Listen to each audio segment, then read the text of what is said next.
Hi all, I'm Mark News and I'm a bankruptcy attorney and a tax attorney. We're in that time of year when we get a bunch of questions here about when my clients should be filing their taxes.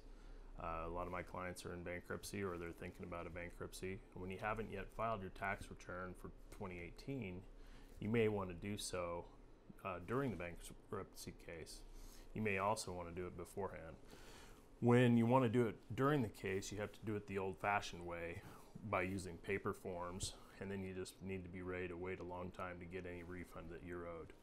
It's also important to remember that you have to include a little note in with your return that tells them that you are in bankruptcy and give them the case number and the court in which you've filed.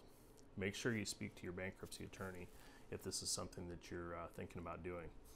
Now, if you haven't yet filed your case, you may want to get your taxes filed now before you file your bankruptcy case, because then you can file electronically.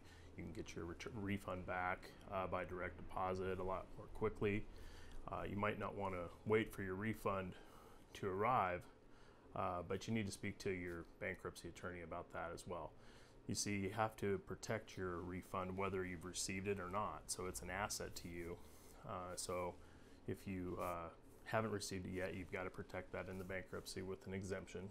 If you have it and it's in a bank account, you've got to protect it with an exemption. This is because the money is an asset to you, even if the money is not in your possession. And these are all considerations that you need to take up with your bankruptcy attorney. Your current income tax return is usually asked about by the trustees in the meeting of creditors, so you want to have an answer available for them.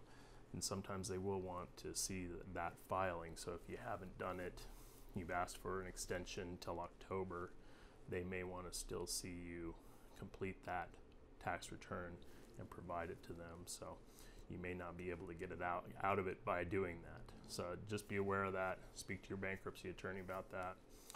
If you are thinking about bankruptcy and you don't have an attorney and you're here in Washington, you can give us a call here at Westward Law. I'm Mark News. I'm a bankruptcy attorney. I also do a lot of work in tax, and would love to speak with you about it. Our number is 360-899-5468. Thank you.